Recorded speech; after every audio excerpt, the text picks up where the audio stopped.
Hi, everybody. Come here, Velvet. Come here. Hi, Velvet and I are here.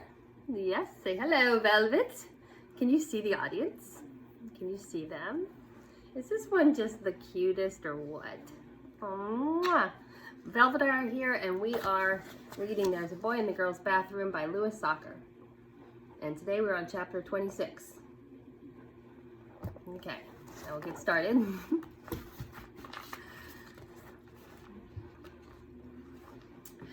We'll get you at lunch, Chalkers, Robbie whispered as Bradley returned to class. You're late, said Mrs. Ebel. He sat at his desk, last seat, last row, and looked at the chart on the wall next to him.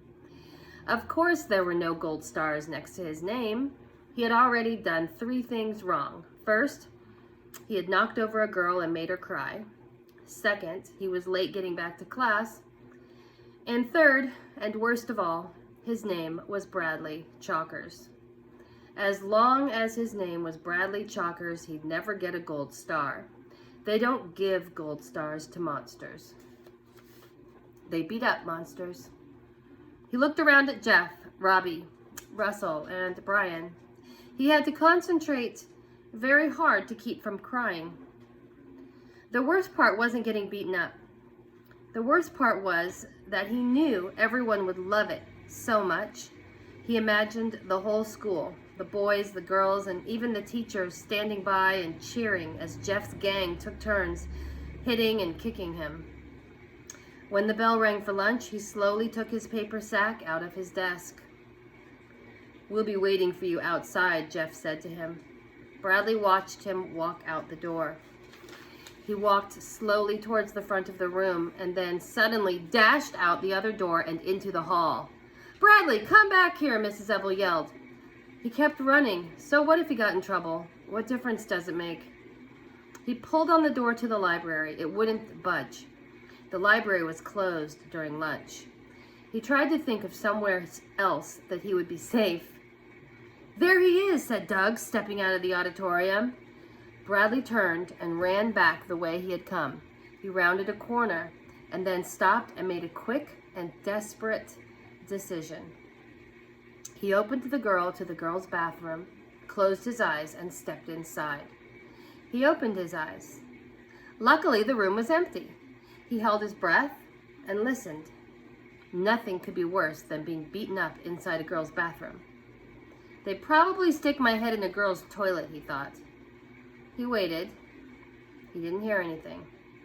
He looked around. The floor on the bottom half of the walls were covered with green tile. There were 2 white sinks and a paper towel dispenser. There were 3 toilets in 3 separate stalls. Each stall had a door. It looked very much like the boys' bathroom. Girl toilets appeared to be about the same size as boy toilets. He was disappointed. He couldn't risk going back out into the hall. He leaned against one of the stalls, reached into his brown paper sack, and took out his roast beef sandwich. Someone was opening the door. He quickly put the sandwich back in the bag and hopped into a stall, closing the door behind him. He stood on the toilet so his feet couldn't be seen. He listened. He heard a person walk across the tiled floor and then enter the stall next to him. He covered his mouth with his hand as he heard some very familiar but very private sounds. At last, the toilet flushed, and he heard the person zip her pants and walk across to the sink. He heard the sound of running water, and then a paper towel pulled down from the dispenser. Finally, the bathroom door opened and shut. He exhaled, hopped off the toilet, stepped out of the stall, and froze. 2 girls were staring at him. One was the girl who had just used the toilet next to him, and the other had just entered. He wondered which was which, and then he heard the loudest scream he'd ever heard in his whole life. That answered that question.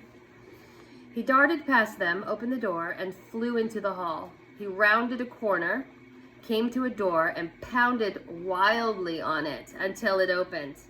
Bradley? Said Carla.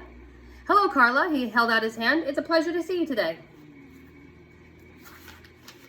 That's the end of chapter 26. All right, I'll read another one later. Talk to you soon.